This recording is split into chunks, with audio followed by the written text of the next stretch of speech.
প্রতি বছর তো আমি এই ময়দানে পরেই আলোচনা করি, এবছর আগে আগে শুরু করে দিলাম ইনশাআল্লাহ। যারা রাস্তাঘাটে দোকানপাটে আছেন অথবা অন্যান্য জায়গায় জামাতে অনেক ব্যাঘাত হয়, এটা মোটেও সুন্দর দেখায় না। তো আমরা নির্দিষ্ট সময় আসার নামাজ পড়ব, তার আগেই প্রতি বছর তো লম্বা সময় নিয়ে আলোচনা করি, তার আগেই আমরা সামান্য কিছু আলোচনা। ওয়ামা তৌফিকি ইল্লা বিল্লাহ, আল্লাহ যেন সুযোগ দান করে, সবাই পড়ে আমিন। শুরুতেই সবার কাছে দয়া চাই, দোয়া চাই, আল্লাহর কাছে দয়া চাই, আল্লাহ যেন কবুল করে, সবাই পড়ে আমিন। বন্ধুগণ, মাগরিবের পরের সময় অত্যন্ত গুরুত্বপূর্ণ একটি সময়। এই সময়ে আপনার সব জায়গায় আল্লাহর অলিগণ, আল্লাহর নবীগণ, তারা অতীতেও বর্তমানে আল্লাহর অলিগণ, তারা এই সময়টাকে অত্যন্ত গুরুত্বের সাথে কাজে লাগিয়েছে। আমরা যারা নামাজি বান্দা, আমাদের নামাজটা যেন সুন্দর হয়, নামাজটা যেন ফলপ্রসূ হয়, নামাজটা যেন কাজে লাগে, নামাজটা যেন পরিপূর্ণ হয়। এজন্য আল্লাহ রসুল সাল্লাল্লাহু আলাইহি ওয়াসাল্লাম আমাদেরকে কিছু মাসনুন ওয়াজিফা বলে গেছেন, যেইগুলো আমাদের সমাজ থেকে আস্তে আস্তে আস্তে আস্তে বিদায় হয়ে যাচ্ছে। কিন্তু এটা মোটেও ঠিক না। আমরা যারা নামাজ পড়ি আমাদের জন্য এগুলো, যারা নামাজই পড়ে না তাদের জন্য ধরো ওজিফার দরকার নাই। ওজিফা পড়ে তো আর লাভ নাই, খানায় ঠিক নেই, আর ভিটামিন খাইয়া লাভ হইব কি? ফেরো ভাত থাকলে না ভিটামিনের দরকার, তো যে ভাতে খায় না তারে ভিটামিন খাওয়াইয়া বাইরে লাভ নাই। এখন আমরা যারা ভাত খাই, অর্থাৎ আমরা যারা মৌলিক আবাদতগুলো করি, ফরজ আবাদতগুলো যারা আমরা করি, আমাদের ভিটামিনের দরকার আছে নাকি নাই? আমাদের ভিটামিনের দরকার আছে। এই ভিটামিনগুলোই হচ্ছে এই মাসনুন ওজিফাগুলো। সবাই মনোযোগের সাথে বসি, আমরা আয়াতুল কুরসি পড়ি একবার। বিসমিল্লাহ।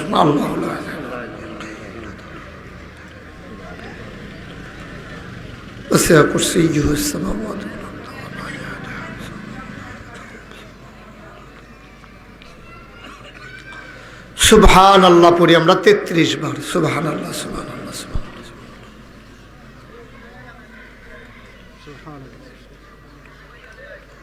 সুবহানাল্লাহ, সুবহানাল্লাহ, সুবহানাল্লাহ, সুবহানাল্লাহ। এই যে আমরা আয়াতুল কুরসি পড়লাম একবার, দেখেন কি নেয়ামত আল্লাহ দিয়া রাখছে। কয়েক আধা মিনিটও লাগে নাই, আধা মিনিটও লাগে না, 30 সেকেন্ডও লাগছে না। কিন্তু একবার ফরজ নামাজের পরে আল্লাহর নবী কয়, মিশকাত শরীফে হাদিস এসেছে, খুব মনোযোগের সাথে শুনেন। নবীজি বলেন, আমার কোনো উম্মত যখন এদিকে এদিকে তাকান, যে মুরব্বী আমার দিকে, আল্লাহর নবী বলেন, আমার কোনো উম্মত ফরজ নামাজ শেষ করে যদি আয়াতুল কুরসি পড়ে একবার, সুবহানাল্লাহ বলবেন না?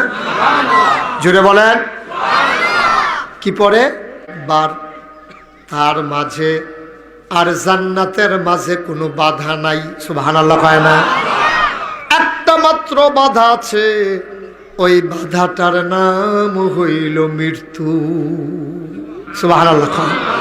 অর্থাৎ কি কয়? মানুষটা যখন ফরজ নামাজের পরে একবার আয়াতুল কুরসি পড়বে, মানুষটা যদি মরে যায়, মরতে দেরি, বিহার মণ্ডলের মানুষ কাফন পরিয়ে যখন তারে দাফন করে দেবে, সবাই দেখবে মাটির কবর। মানুষটা কবরে গিয়া দেখবে মাটির কবর মাটি নাই, মাটির কবর জান্নাতের টুকরা হয়ে গেছে। ওয়াজ তো সারা জীবন আমরা শুনি ভাই, ওয়াজ আমলের ভেতরে কাজে লাগাই না। একেবারে সহজ হিসাব, আজকে আমরা যারা এখানে আসলাম নিশ্চয়ই সবাই মাগরিবের নামাজ পড়েছেন। আজকে সবাই মিলে চলেন ওয়াদা করি, আল্লাহ যত জীবন বেঁচে থাকবো, যতদিন নামাজ পড়ব, যত জীবন বাঁচাইয়া রাখবা, নামাজ কাজা করাইও না। আর এই ছোট্ট একটা আমল, যে আমল করে মরে গেলে কবরে জান্নাতের টুকরা হয়ে যাবে, তুমি দয়া করে আমার নসিবে প্রত্যেক ফরজ নামাজের পরে আয়াতুল কুরসি একবার পড়ার তৌফিক দিও, বলো আমিন। অনেক সহজ একটা আমল।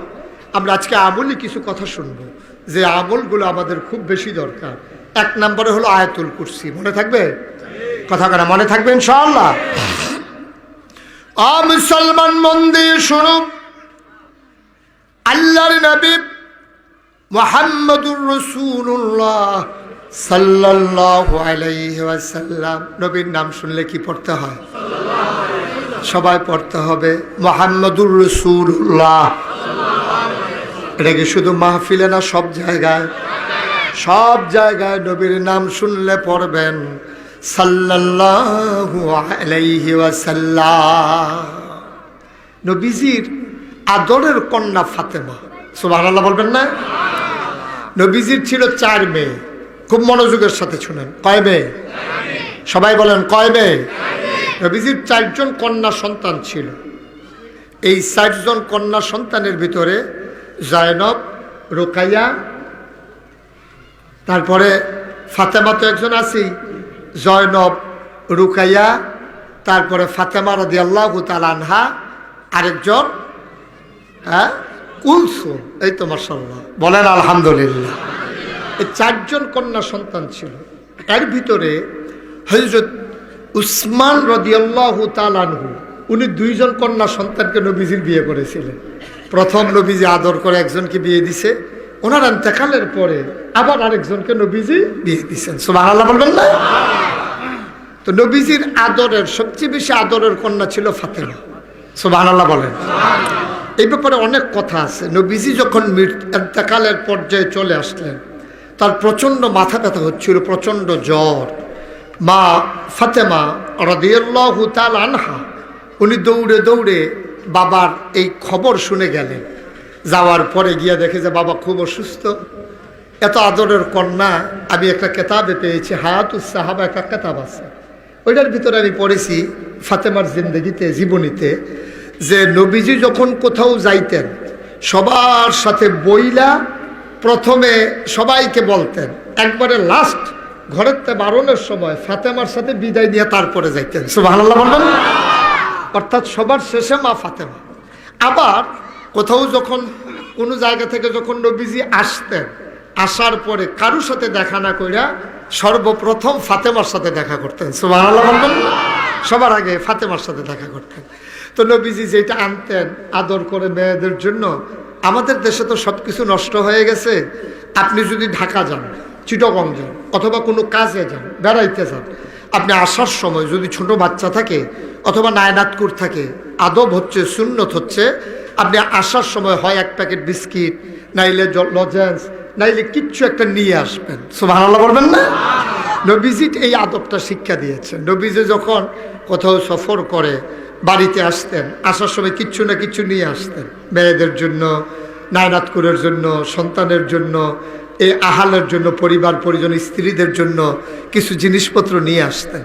তো উনি এই যাওয়ার সময় সবার শেষে দেখা করতেন ফাতেমার সাথে, আবার আসার সময় সবার প্রথমে দেখা করতেন ফাতেমার সাথে। সুবহানাল্লাহ। ফাতেমার কাছে নিয়ে বলতেন, ফাতেমা এই জিনিসপত্র যেগুলো আনছি এইগুলা তুমি দেখো, তোমার যেগুলা প্রয়োজন এগুলা রাইখা তারপরে আমি অন্যদেরকে দেব। সুবহানাল্লাহ বলবেন না? তাইলে এই মেয়েটা কি নবীজির কম আদরের না বেশি আদরের? কথা বলো, কম আদর না বেশি আদর? অনেক বেশি আদর করতেন। তো এই মেয়ে, যেই মেয়ের বাপ আদর করে বেশি, এই মেয়ের বাবার প্রতি আদর কম না বেশি? এই মেয়েরও তো বাবার প্রতি আদর বেশি। দেখবেন যে এই মেয়েটা আব্বা আব্বা করে বেশি, বাপটাও তার লেগে টান বেশি। এটা যদিও বাবার কাছে সবাই সমান, কিন্তু এর ভিতরেও কম বেশি, এটা অন্তরের ভিতরে আছে। সুবহানাল্লাহ বলবেন না? আল্লাহ তাবারক ওয়া তাআলা আমাদেরকে এটা নেচারালি, এটা ফিতরাতগত, জন্মগতভাবেই আল্লাহ তাবারক ওয়া তাআলা এই মহব্বত, এই মায়া, এই ভালোবাসা মানুষের অন্তরে দান করে দেন। সুবহানাল্লাহ বলবেন না? আল্লাহর নবী তিনি অসুস্থ হয়ে বিছানায়, ফাতেমা খবর পেয়ে গেলেন। ফাতেমা রাদিয়াল্লাহু তাআলা আনহা, তিনি খবর পেয়ে গেলেন আব্বার শরীর ভালো না। দৌড়ে দৌড়ে নবীজির ঘরে এসে ঢুকলেন। যেই বাবা মেয়েকে দেখলে অস্থির হয়ে যেতেন, মেয়েও বাবাকে জড়াইয়া ধরতেন। আজকে বিছানায় নবীজির এই অবস্থায় দেখে ফাতেমা সহ্য করতে পারলেন না, চোখের পানি ছেড়ে দিয়ে কাঁদলেন। গাল বিবি টপ টপ করে পানি পড়ে। নবীজি ফাতেমার চোখের পানি দেখে সইতে পারলেন না। নবীজির মনটা বেজার হয়ে গেল। আমার ফাতেমা আমার জন্য এমন করে কান্দে। নবীজি আবার কান্না দেখে আবার কাছে ডাক দিয়ে আনলেন, এনে বললেন, ফাতেমা গো, ও ফাতেমা, কান্নাকাটি করে লাভ নাই। আমার বোধহয় আর বেশি সময় নাই, আমি বোধহয় দুনিয়া থেকে বিদায় নেওয়া লাগবে।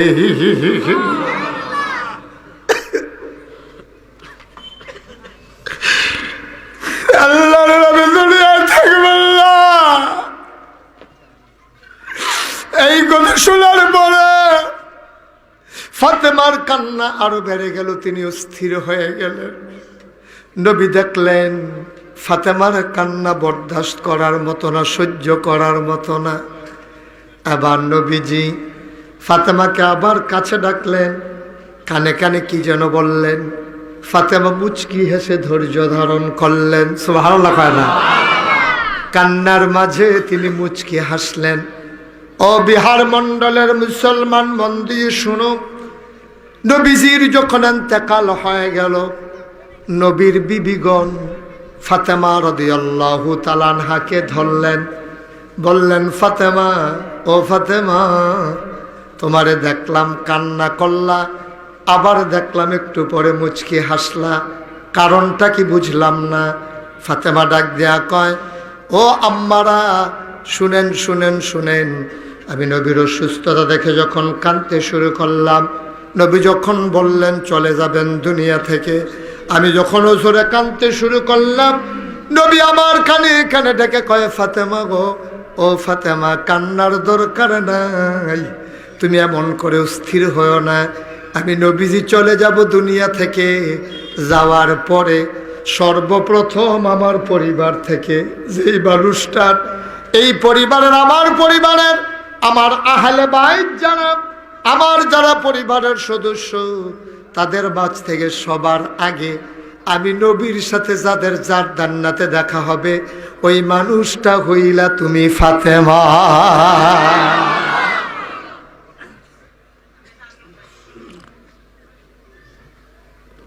তুমি ফাতেমা সর্বপ্রথম আমার সাথে দেখা করবা জান্নাতের ভেতরে। সুবহানাল্লাহ বলবেন না?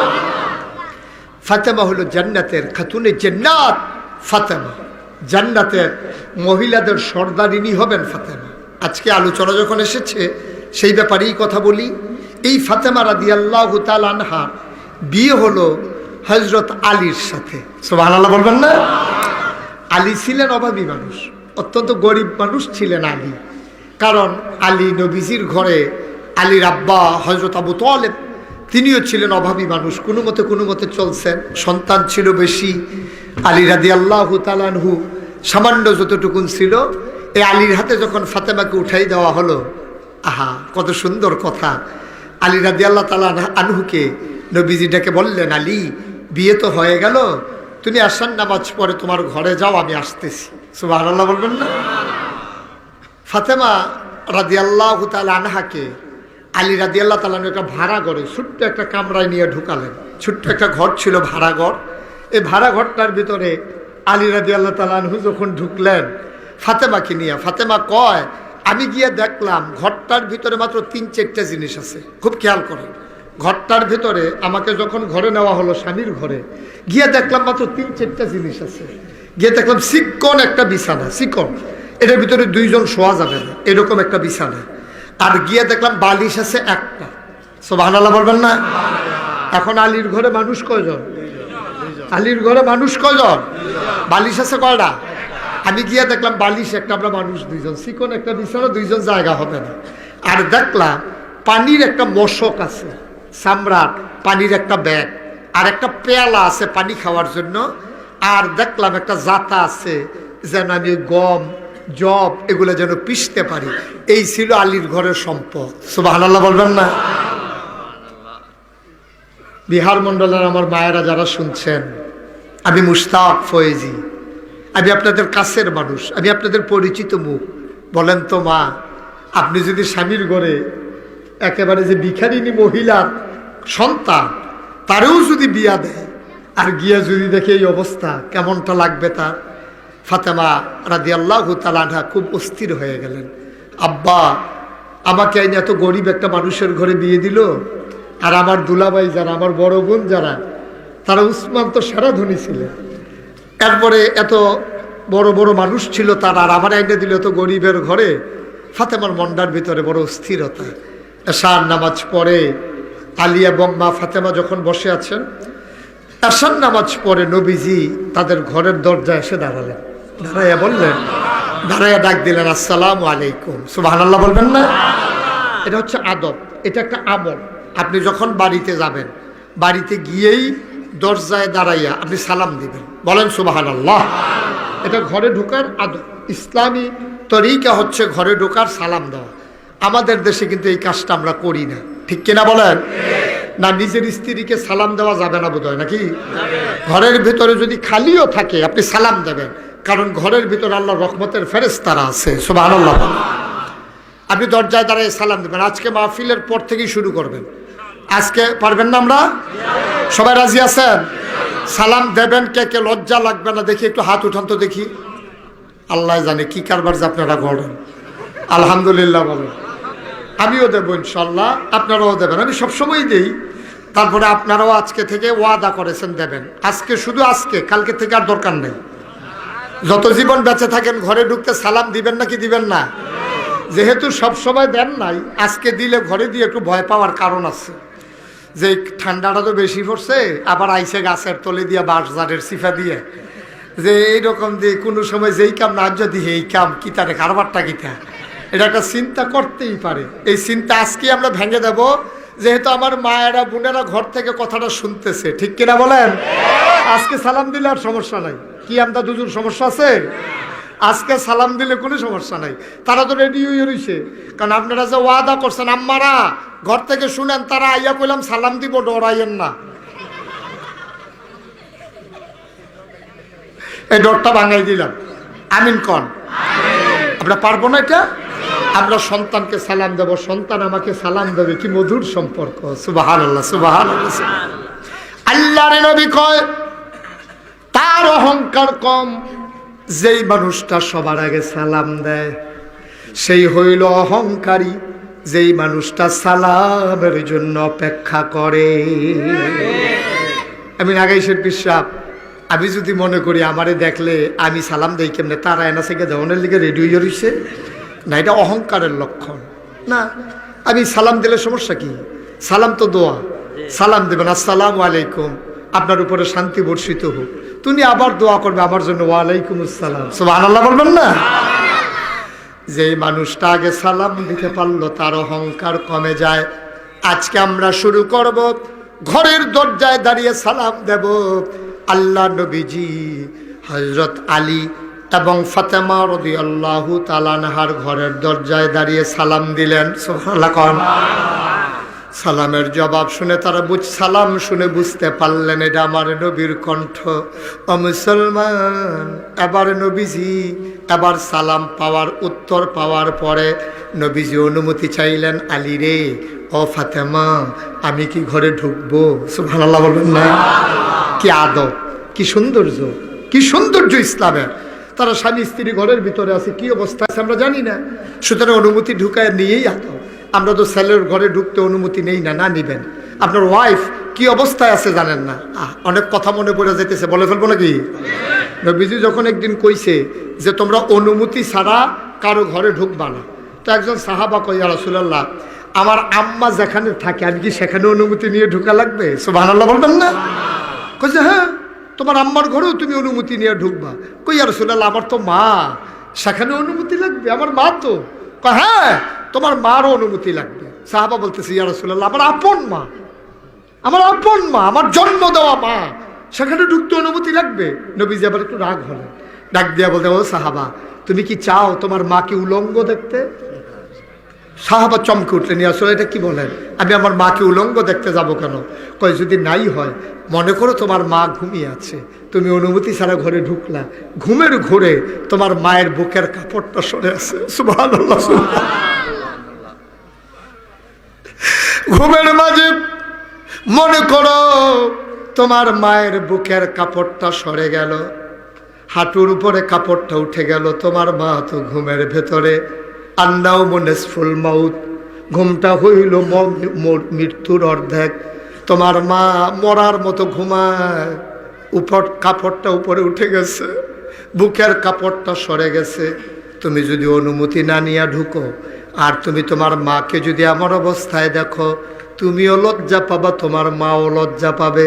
কিন্তু অনুমতি নিয়ে যদি ঢুকো, তোমার মা তার কাপড়গুলো গুছিয়ে নিতে পারবে।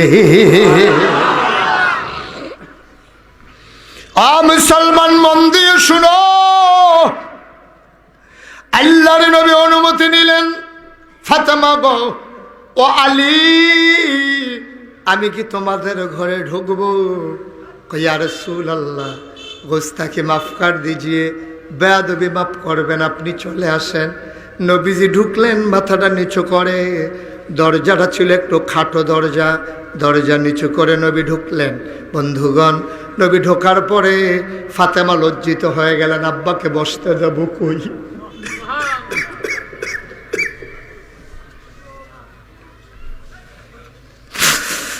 আমার আব্বা আমার ঘরে আসলেন, আমি আমার আব্বাকে কোথায় বসতে দেই? নবী বুঝলেন ফাতেমা মনে কষ্ট পাচ্ছে। আল্লাহ নবী ফাতেমাকে বুকের সাথে টান দিয়ে মিশাইয়া ধরলেন, এক দিয়া ধরলেন ফাতেমাকে, আরেক হাতে ধরলেন হযরত আলীকে। ওই চিকন বিছানাটায় আমার নবীজি বসে গেলেন, দুইজনকে দুই দিক দিয়ে বসালেন। আব্বার ছোঁয়া পেয়ে আমার কষ্টগুলো আরো জাগে জাগে উঠলো। আমি গাল বেয়ে বেয়ে আমার পানি পড়তেছে, আমি কোনোভাবেই কান্না থামাইতে পারতেছিলাম না। আব্বা চাদর দিয়ে আমাদের দুইজনকে ঢেকে ফেললেন, ডাক দিয়া কয়, ফাতেমা গো, ও ফাতেমা, আমি জানি তোর এই চোখের পানি কেন, নিশ্চয়ই তোর অভিযোগ, আমার আব্বা তো গরিবের কাছে আমারে বিয়ে দিলেন। ফাতেমা গো, আমি দুজাহানের বাদশা নবী, তুই আমার আদরের কন্যা, তুই একটা কথা জেনে রাখ, টাকাওয়ালা অনেক মানুষ মদিনায় ছিল, তোরে বিয়ে দিতে পারতাম, কিন্তু আসমানের নিচে এই আলীর মতো এত ভালো মানুষ আমি আর একজনও খুঁজে পাই নাই। আনা মদিনাতুল আল ওয়া আলিয়ুন বাবুহা, আমি হইলাম এলামের শহর, আর আমার আলী হইল এই শহরে ঢোকার দরজা। সে বড়ই জ্ঞানী মানুষ, বড়ই সাহসী মানুষ, আমি নবীর জন্য পাগল পাড়া।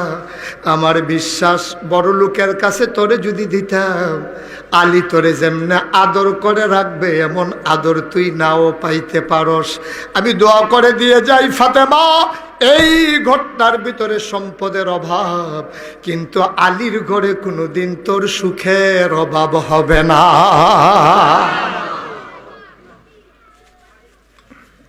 বন্ধুগণ, হযরত আলী রাদিয়াল্লাহু তাআলা আনহু এইভাবে যখন ওই ফাতেমা রাদিয়াল্লাহু তাআলা আনহার সাথে সংসার করতেছেন, ঘরটার ভিতরে অভাব, একবেলা খাইলে আরেক বেলা খানা নাই। ফাতেমা রাদিয়াল্লাহু তাআলা আনহা অনেক কষ্ট করেন, নিজের হাতে ওই চাক্কির ভিতরে গম দিয়া পেশায়। ফাতেমা নিজের হাতে কুয়ার ভেতরে থাইনা টাইনা পানি উঠায়, নিজেই রুটি বানায়, নিজেই হাসান হুসাইনকে আদর করে। একটা কাজের মানুষ নাই, নিজেই চলতে পারে না, কাজের মানুষ রাখবে কেমনে?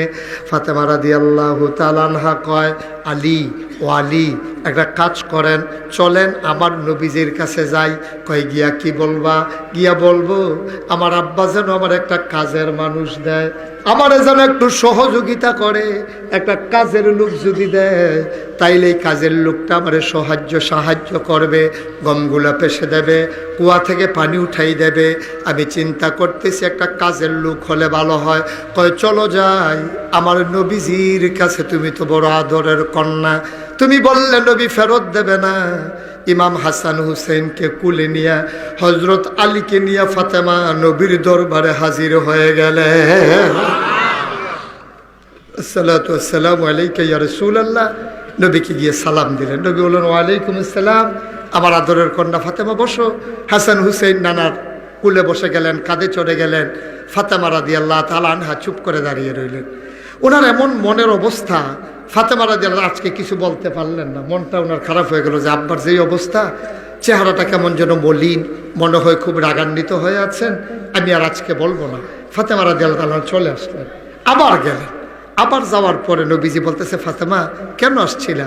কই ইয়া রাসূলুল্লাহ, আপনার হাসান হুসাইন দুইটা নাতি, আলীরও সংসারের কষ্ট, বাইরে বাইরে কাজ করে, সংসারের সব কাজ তো আমি দেখাশোনা করা লাগে।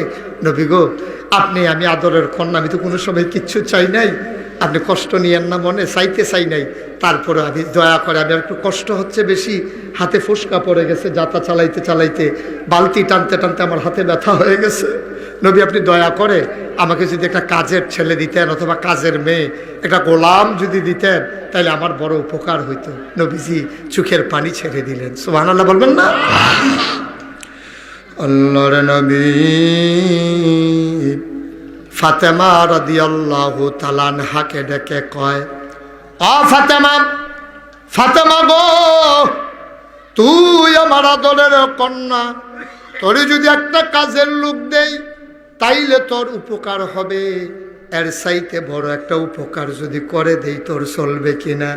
কয় আব্বা, আমার তো উপকারের দরকার, বড়টাই তো আমি চাই।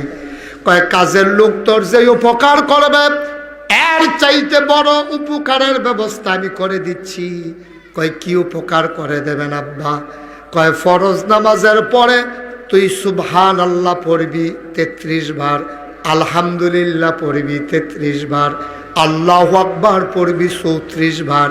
এই তাসবিহটা পড়ে ওই 34 বার দিয়ে মিলাইয়া তুই যখন এই তাসবিহ 100 বার পড়বি, সারাদিন কাজ করার পরে তুই যখন ঘুমিয়ে পড়বি, ওই যে কাজের যে ক্লান্তি, কাজের যে পরিশ্রম, এই তাসবিহগুলা পড়ার পরে তোর শরীরের ভেতরে আর কোনো ক্লান্তি থাকবে না। আমি নবী তোর এই তাসবিহটা দিয়ে দিলাম, আমি নবী তোর এই তাসবিহটা দিয়ে দিলাম, তুই এটা পড়বি, এটার বরকত তুই পাবি।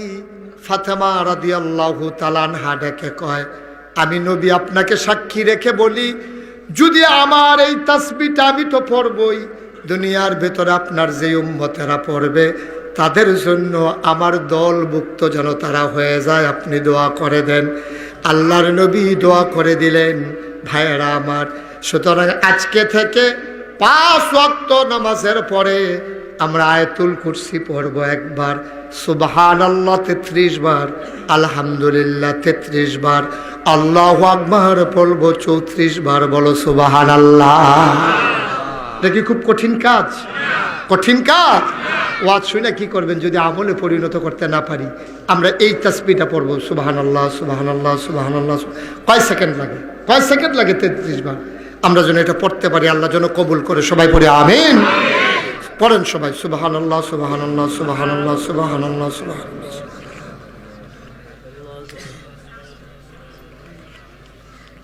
সুবহানাল্লাহ সুবহানাল্লাহ। আলহামদুলিল্লাহ পড়েন 33 বার, আলহামদুলিল্লাহ আলহামদুলিল্লাহ।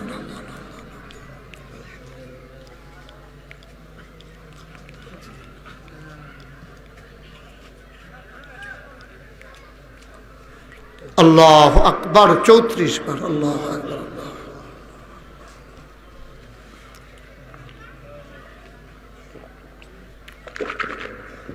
আল্লাহু আকবার, আল্লাহু আকবার, আল্লাহু আকবার, আল্লাহু আকবার, আল্লাহু আকবার, আল্লাহু।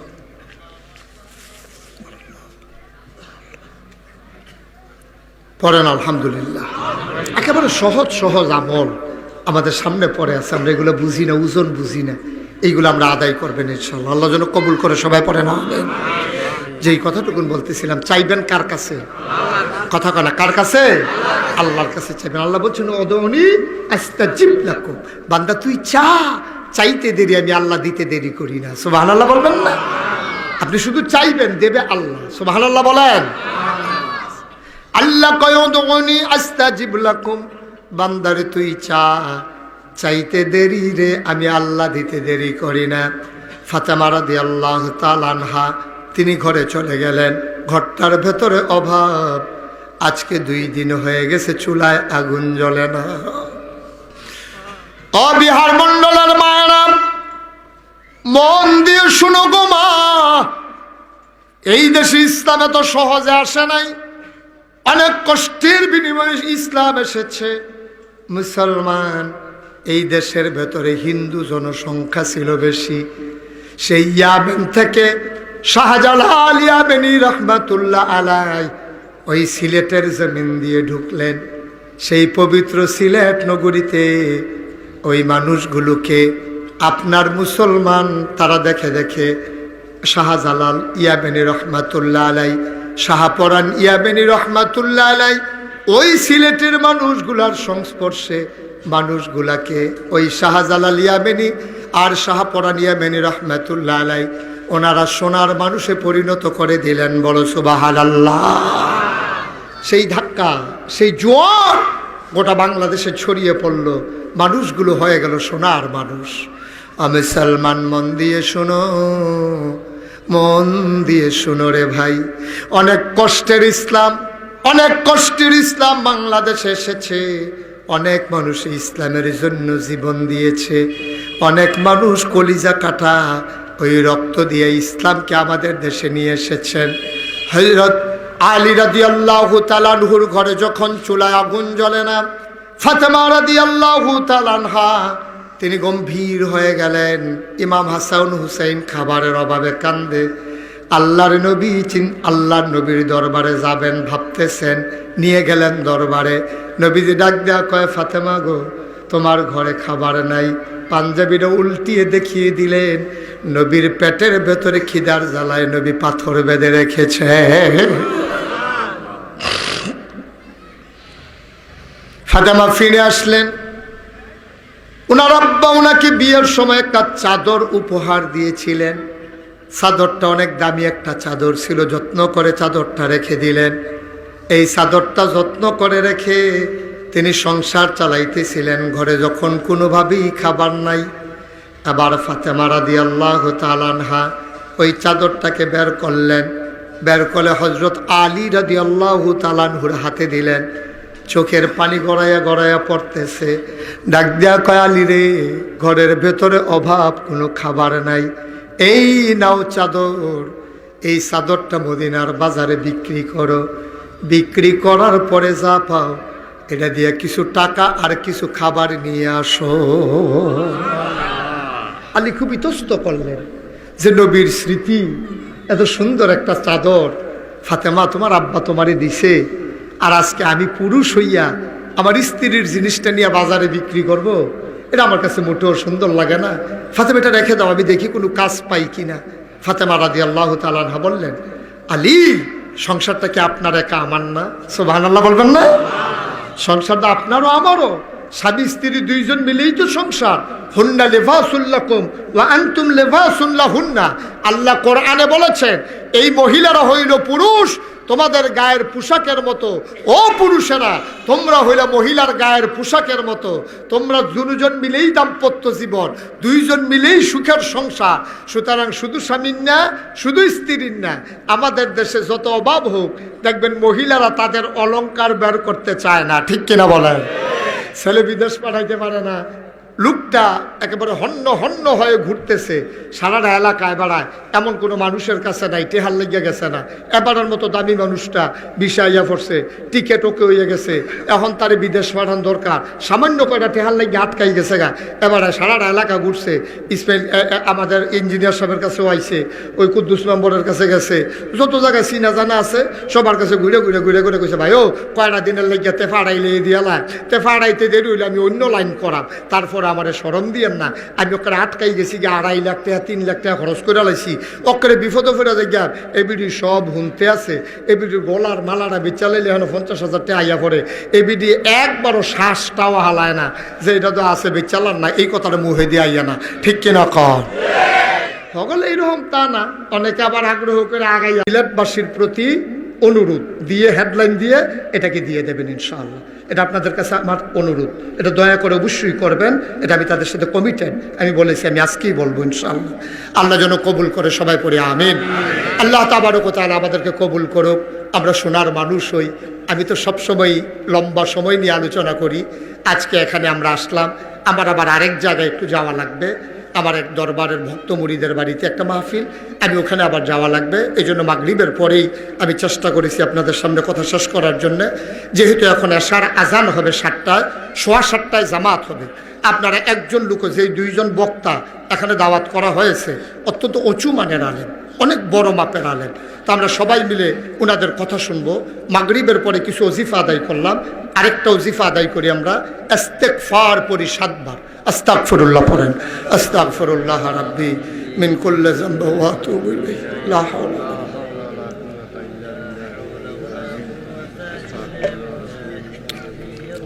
আস্তাগফিরুল্লাহ রাব্বি মিন কুল্লি যামবি ওয়া আতুবু ইলাইহি। লা হাওলা ওয়ালা কুওয়াতা ইল্লা বিল্লাহিল আলিয়্যিল আযীম। আস্তাগফিরুল্লাহ রাব্বি মিন কুল্লি যামবি ওয়া আতুবু ইলাইহি। লা হাওলা ওয়ালা কুওয়াতা ইল্লা বিল্লাহিল আলিয়্যিল আযীম। ভাইরা, মাগরিবের পরে আপনারা যেইভাবে লোকজন এসেছেন, আমি সত্যি মুগ্ধ হয়েছি। আমি প্রাউড ফিল করছি, আমি গর্ববোধ করছি। আমার এই ভালোবাসা, আপনাদের এই ভালোবাসা আমার প্রতি, আমি দোয়া করি আল্লাহ যেন এটা কিয়ামতের ময়দানে নাজাতের উসিলা বানিয়ে দেন। আল্লাহুম্মা আমিন।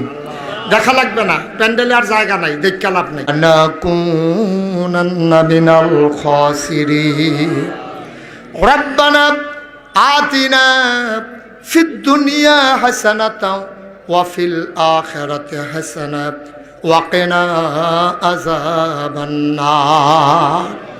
আয় আল্লাহ তাআলা, তোমার কুদরতি পায়ে ধরে ভিক্ষা চাই, আমাদের জীবনের গুনাহগুলো তুমি মাফ করে দাও।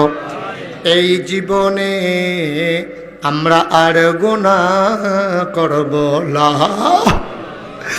আয় আল্লাহ তাআলা, আজকের এই আশা বর্ষা আলোচনা শোনা, তাসবিহ তাহলিল পাঠ করা, কিয়ামতের দিনে মুসিবতের সময় আমাদের সবার জন্য নাজাতের উসিলা বানিয়ে দিও। আয় আল্লাহ তাআলা, টাকা দিল, পয়সা দিল, বুদ্ধি দিল, পরামর্শ দিল, মাহফিলে হাজির হলো, যে যেমন করে মাহফিল সাজালো, কিয়ামতের দিনে মুসিবতের সময় আজকের মোনাজাতকে তুমি আল্লাহ সবার জন্য নাজাতের উসিলা বানাইয়া দিও। আয় আল্লাহ তাআলা, ও মাবুদ, এই ইউটিউব চ্যানেলগুলো গোটা বিশ্বে আমি মুশতাক ফয়েজিকে পরিচয় করিয়ে দিয়েছে। তারা রাত জেগে জেগে বড় পরিশ্রম করে গো আল্লাহ, তাদের এই পরিশ্রম দিনের পথে তুমি কবুল আর মঞ্জুর করে নাও। আয় আল্লাহ তাআলা, আমাদের যার মনে যত নেক আশা আছে পূরণ করে দাও, আমাদের যার যত অভাব আছে দূর করে দাও, আমাদের যার যত পেরেশানি আছে উদ্ধার করে নাও, আমরা যারা ঋণগ্রস্ত ঋণ মুক্ত বানাইয়া দাও, আমরা যারা অসুস্থ শিফায়ে কামেলা নসিব করে দাও। আয় আল্লাহ তাআলা, এলাকাবাসী সবাইকে কবুল আর মঞ্জুর করে নাও। আমি আসি আর না আসি, আমি থাকি আর না থাকি, আজকের এই মাহফিল উপযুক্ত খাদেম দিয়া কিয়ামত পর্যন্ত তুমি আল্লাহ কায়েম আর দায়েম রেখে দিও। আয় আল্লাহ তাআলা, এই বিহার মণ্ডলের মানুষ আমার মানুষ, আমিও তাদের মানুষ, আমি তাদেরকে একটা দাওয়াত দিয়ে যাই। আগামী 27শে জানুয়ারি ইয়া রব্বাল আলামিন বিহাক্কে কলমায়ে তয়্যিবা লা ইলাহা ইল্লাল্লাহু মুহাম্মাদুর রাসূলুল্লাহ সাল্লাল্লাহু আলাইহি